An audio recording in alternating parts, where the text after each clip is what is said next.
Hello. Hi, morning, sir. How are you? Good, man. Good, man. Oh, yeah, it's been a while, man. So, hope you're well, and we're from Australia.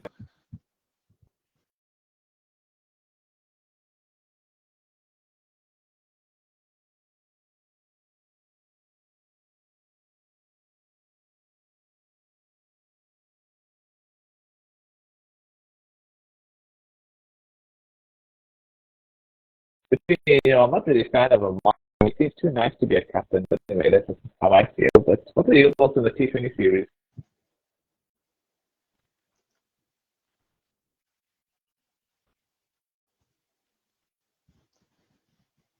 Can you hear me? Yeah, I can hear you. Okay. Obviously, we got the result wrong in the T20 series because, I mean, we thought SA would probably, play their full strength side. But, I mean, there was quite a lot of experimenting from both sides. I think with SA, there was probably a lack of inexperience in the bowling department, which actually cost them quite a bit. And the batters as well, too. They brought in a lot of new faces, which I think is actually a good thing because, I mean, that was the ideal series to blood some youngsters. So, I don't want to read too much into the results. I mean, an SA team full strength against Australia would probably have been more competitive. So, I mean, the result is what it is. I think the main thing was for SA to obviously, allow a few players some international experience, which is what they did. But, I mean, Australia were the better side, let's be honest. And, SA were outplayed, I would say, in all three games. Yeah, man. Yeah, that was a funeral. I was very disappointed by that series. Okay, we'll go down to the 50 overs. It started like a funeral also for the first two matches, and then in the third match, David Warner's run out really gave South Africa a piece of life. They won that match, and then all of a sudden they played back South Africa, and they won the fourth and the first, and they won the series 3-2. And Aiden Markham was player of the series, and then Markham after the final made 47, 5 for 10. Yeah, you deserved it. And then, yeah, I think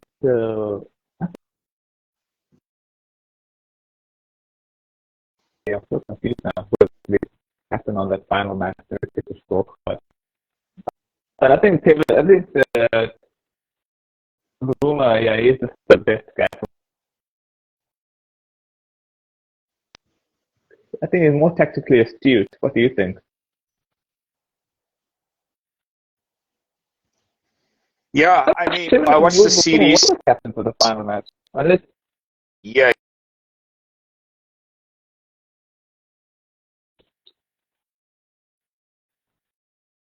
Can you hear me? Can you hear me? Yeah, I can hear you. Can you hear me? Yeah. Okay, so I mean, just after the T20 series was obviously, what I was saying, just after the T20 series was completed, I did tell you that SA are going to perform much better in the ODIs.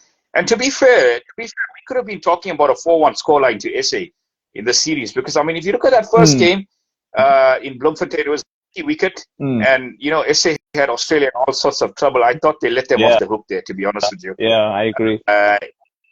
And SA, not getting over the line because I mean, at 113 for 7, with I say another 111 runs, you're batting to the tail. But I mean, credit to Lavis Kakni, and he played out of his skins there with the lower order, and he got them home. So it was a fitting, well deserved in the end. You could say Australia kind of deserved it in a way because they bowled so well to SA in that first innings, and if it wasn't for Bavuma's century, I mean, who knows what SA. But I mean, we're talking about the second match. I mean, I don't want to go too much into that second match because I think completely outplayed. What a comeback this was! What a fantastic comeback! I mean, they showed so much of character. They showed so much of grit. this is kind of like the essay of old. They came back from literally, no man's land from the dead to actually win the series. And yeah, it's a game of moments, and definitely you go back to that run out of Warner in that third match. I think that the series around for SA. Yeah. But what really impressed me about the series as a whole, to me, there wasn't any standout players. I think there were so many contributions from so many players, which was so encouraging to see. And that is what really made me, very, impressed. Because, I mean, you had contributions from Bavuma, you had contributions from De Kock, you had contributions from the likes of Aiden, from Markram, Klaassen, Miller. I mean, you had contributions all around. I mean, even Marco Janssen, who I thought, probably could have been man of the series as well. I mean, he was one of those contenders as well. So that was very encouraging for me to see, because I mean, SA for a while now, they've relied on a few players to get them over the line. And if those senior players don't step up, it's a bad thing. But what I was very impressed. I mean, with the application of some of these players. I mean, if one fails, the other is going to step up. So that is what impressed me. But I mean, the innings of the series was definitely Klaassen's knock at Supersport Park. Wow. I mean, that was a whirlwind knock. Incredible hitting. 13 fours, 13 sixes. I mean, literally took Australia to the cleaners there. And I mean, I was watching that game and I could just sense that 400 was on the cards, because the way Klaassen was changing gear. It was phenomenal batting, Sid. Phenomenal batting. I think he's a much improved player than to what he was a few years ago, eh? And he's a very valuable player for SA in the World Cup. And it's not going to be easy, different conditions. But what encourages me is this middle order. This middle order is probably one of the best in the world at the moment, with some of the better middle orders. There's a lot of players that are in good form there. You've got Markram, you've got Miller, you've got Klaassen. And that is South Africa's firepower in this World Cup, is that middle order batting. Yeah. Definitely. So, I mean, fantastic comeback from the boys. I think, some pride was restored after that T20, which wasn't good viewing. And, the first two games didn't go their way. But, I mean, fantastic fight back, fantastic character from them. I mean, they ticked all the boxes. I mean, great captaincy from Aiden and Bavuma as well. I mean, both captains were quite tactically sound in the series. So, fantastic comeback. And, going to the World Cup now, you know what, Shamsi, I think he's improved. He didn't have a good year last year, with the ball. But I see, the way that he bowled in the series was very, very encouraging for me personally. And obviously, we've got Keshav as well that's come back from injury, and he performed so admirably in the series. I mean, controlling things in that middle order. That was fantastic. That was fantastic to see. Yeah, before we go into the next segment, what are your thoughts on Quinton de Kock retiring after the World Cup? Are you surprised, or you think it was just a matter of time? Because I know there was that big bash thing happening, and I think he wants to now be tied down to T20, which makes sense. He did in the final stages of his career. Nice to, I think he did admit it. It's like a top up. Something about, there was an article saying it's like a final, I think it's like a top up or something he mentioned. Can't really argue with that. He is getting to his final stages, so got to give it to him, I guess. Yeah, no, to be honest with you, if I look at his age, I think this was perfect timing, to be honest with you, because I mean, the next 50 over World Cup is in 4 years' time. I think we've got enough time now to bring in a new opener and obviously blood that youngster. And it's a 4-year plan. And Quinny has been a good servant for SA cricket. And I gotta respect his decision, because at the end of the day, it's about trying to make as much money as you possibly can while you're playing. And unfortunately, T20 cricket has taken over in terms of monetary value. And I mean, without T20 cricket, we wouldn't see so much more fans come to the games as such. So it's T20 cricket is a big money spinner. Yeah. It's keeping cricket alive, and I guess you just got to respect his decision. But I mean, there's a lot of expectations on him in this World Cup, and let's hope he delivers, because I mean, this is his final hurrah. So he's got to come good in this World Cup, eh? Yeah, I think this team, I think the team will try and win the World Cup for him. It always seems to be that way. When a person retires, they try and win the World Cup for somebody. So hopefully that's the case. If not SA, then India. Okay, so we'll get to New Zealand and England. Interesting T20 series. England won the first two, New Zealand won the last two, and Johnny Bairstow made 175 runs, which made him player of the series. Mitchell Santner, 3 for 30. He was the player of the match in the fourth game. What are your thoughts on this T20 series? Did you watch any? I actually didn't watch much, but I did see a few highlights on YouTube.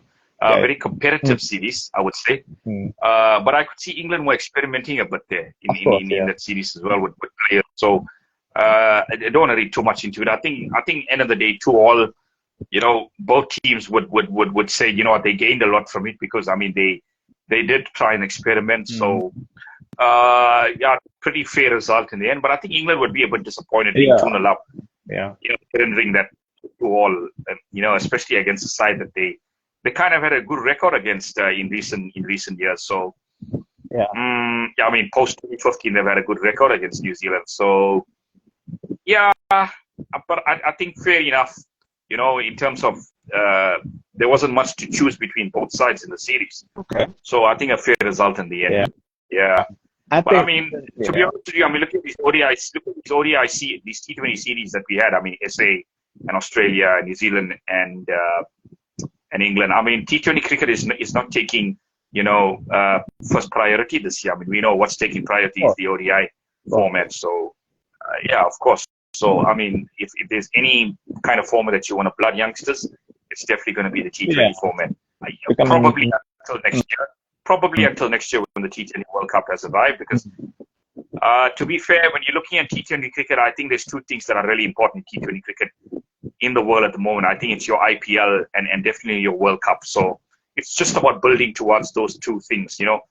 For a player, I personally believe the IPL and the World Cup is two of the main events, you know. And obviously bilateral series are obviously important, and it's nice to win these bilateral series. But I mean, it doesn't really tell you much about what's going to happen in the World Cup. The World Cup is so much more different. It's different, and you know, a team can be on a 6-match winning streak, but I mean, come to World Cup, it's a different game. So I don't think we should read too much to these series, but I think we just got to look at performances. Individual performances are much more important in T20. Yeah. Okay, let's go to the 50 over segment.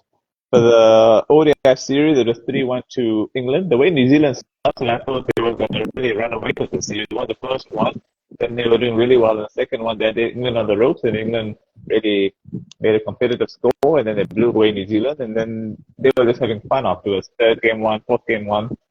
David Malan, I think he's South African born as well, man, if I can remember. Yeah, he was the player of the series and player of the match. Yeah, man. Too many South Africans going overseas and doing so well. Well, the interesting about David Malan, he's actually not South African born. He's born in England, but he's got South African roots, obviously. But there are a few. I mean, there are a few English guys that have obviously played cricket in SA, born in SA, and obviously gone to England. But David Malan is not one of them.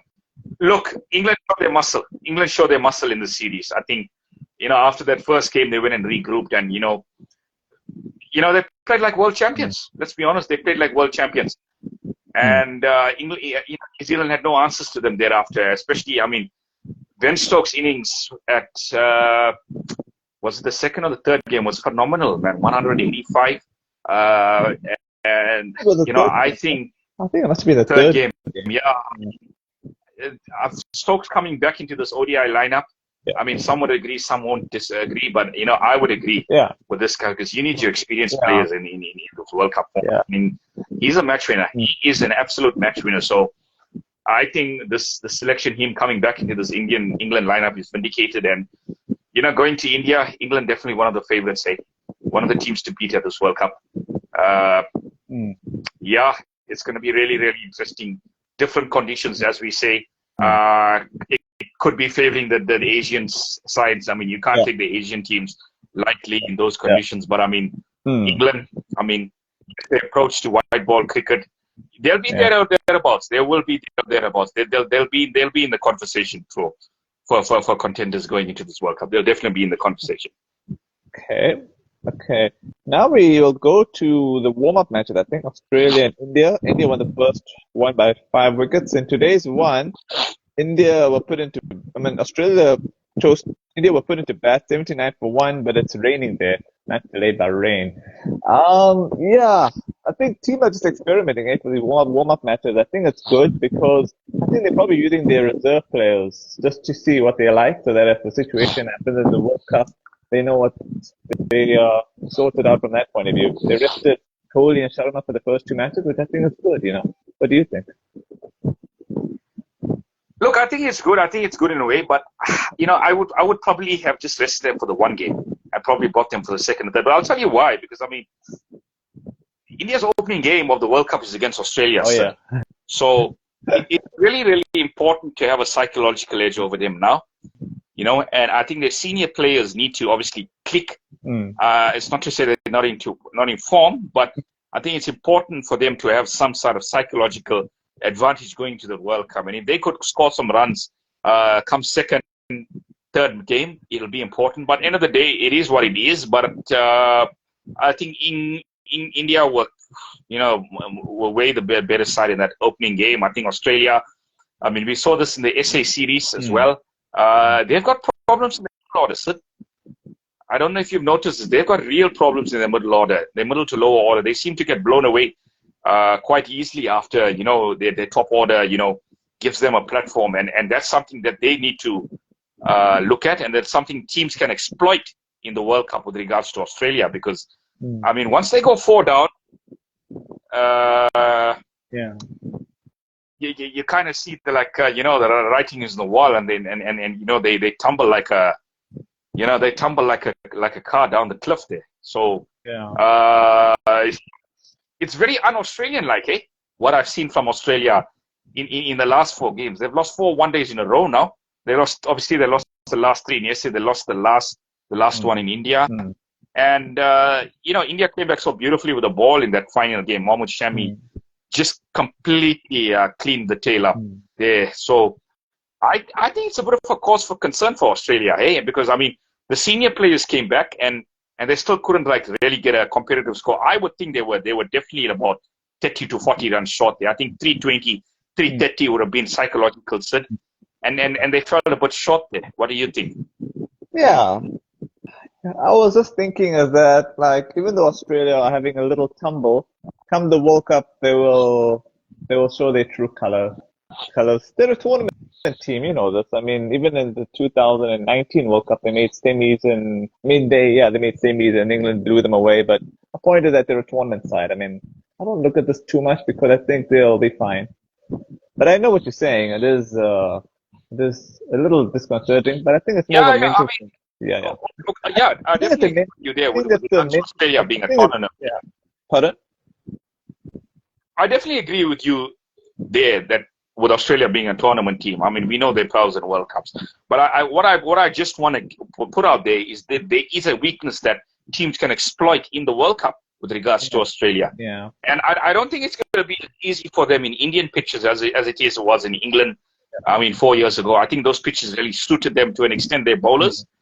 I think, if you try and bowl too fast in India, you're going to go into the boundary as fast as you release that delivery. So I think it's about varying your pace in India. Variety is very, very important in subcontinent conditions. So it's not going to be easy for them. I think they're not going to have it all their way because there are going to be a few tricky pitches there. But I mean, obviously, being a tournament team, you really can't write them off at your peril. So, having said that, there is a weakness that teams can exploit them. Yeah.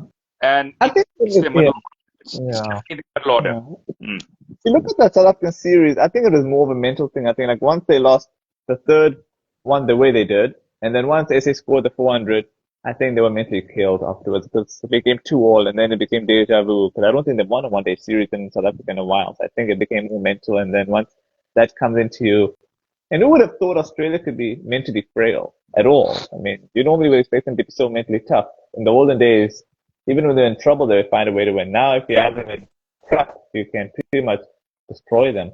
But I don't think it'll be that easy in the World Cup. That's all I'll say. I know we were having a lot of arguments, around Pakistan and then New Zealand, but I was only going by their history. Like, you remember in 2015, Pakistan made 215 semi-final quarters, and Australia beat them and became champions, obviously.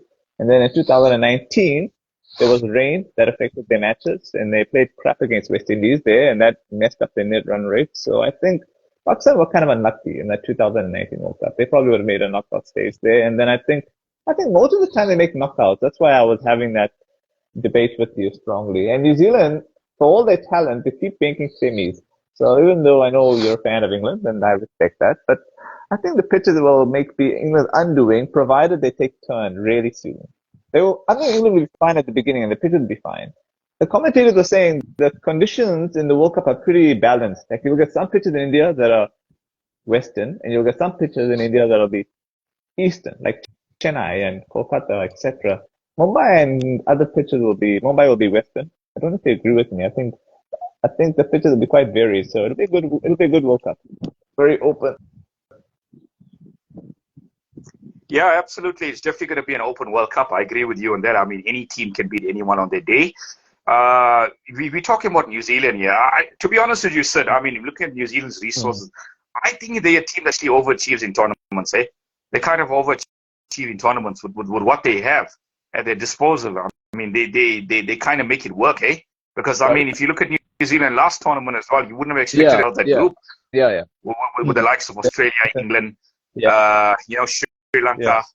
It was quite everybody was expecting Australia and England. And, and if you look at Group B, I mean, we all saw what happened there with that upset in the final game, SA and Netherlands.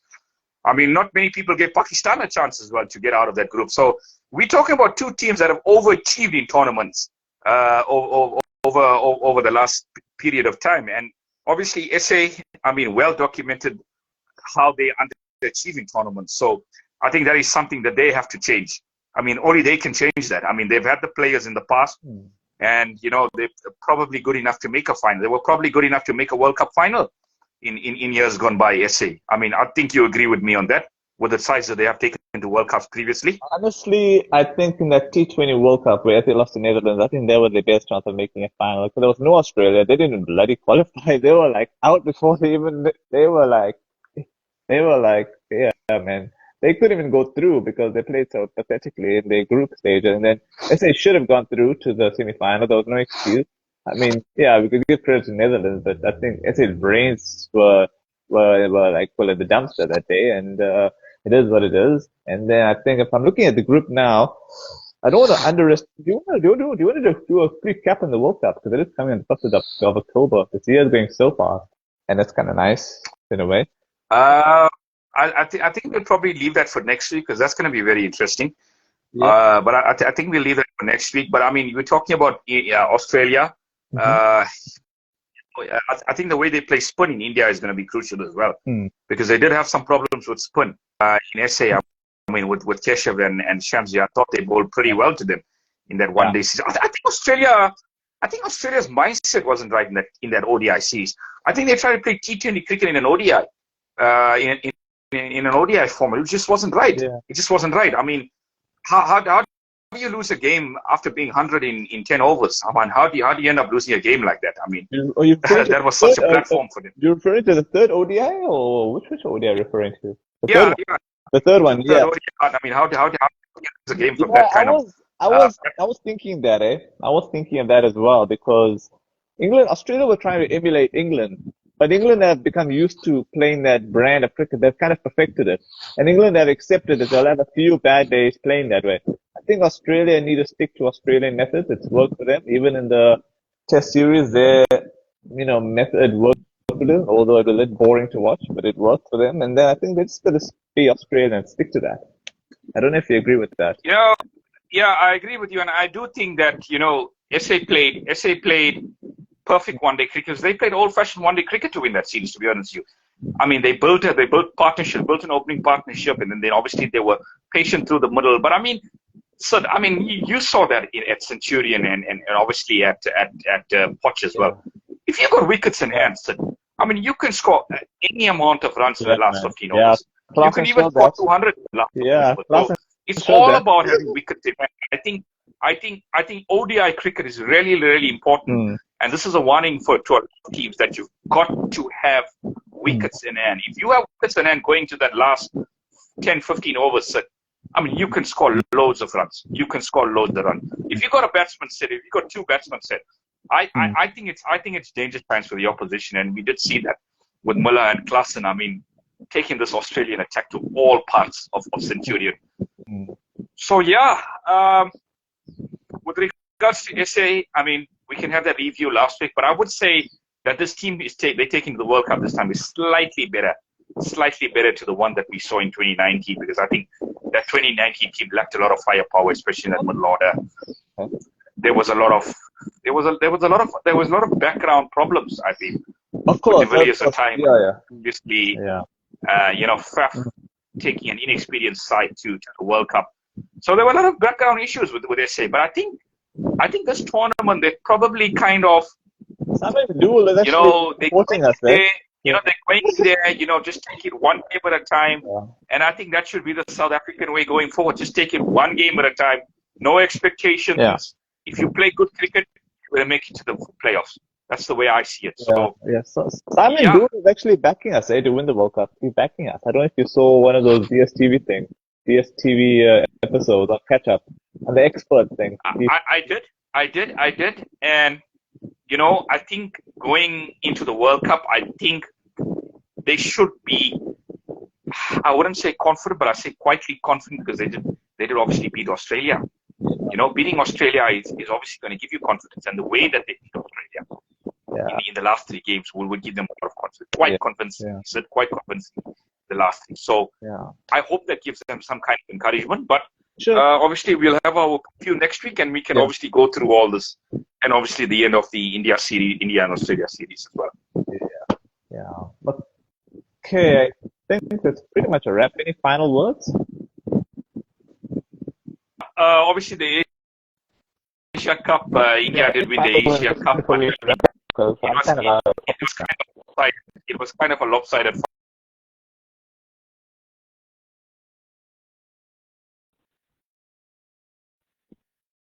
Can you hear me? But I mean, congrats to India winning the Asia Cup. Sorry? Congrats to India winning the Asia Cup. Oh yeah, I forgot about that. Oh gosh, that was so one-sided. I know you told me about it on WhatsApp. I was so shocked. I was like thinking, is this actually a joke? And then when I saw the highlights, I was thinking, Siraj really had fun there. It was quite an interesting pitch. It was just kind of a test match pitch, but I know the Ghana great cricketer were really having a field day on that match. So it is what it is. I think for India, it's nice that they won a tournament, because India have been so useless winning tournaments. I never thought I'd ever say that about India, but I know they've been the bilateral kings. But good for them to win a tournament with good confidence, getting into the World Cup. And if not South Africa, then India. That's what I'll say. Absolutely. Looking forward to that World Cup preview next week. All right. See you on the other side, my friend. Cheers. Have a good weekend. Cheers.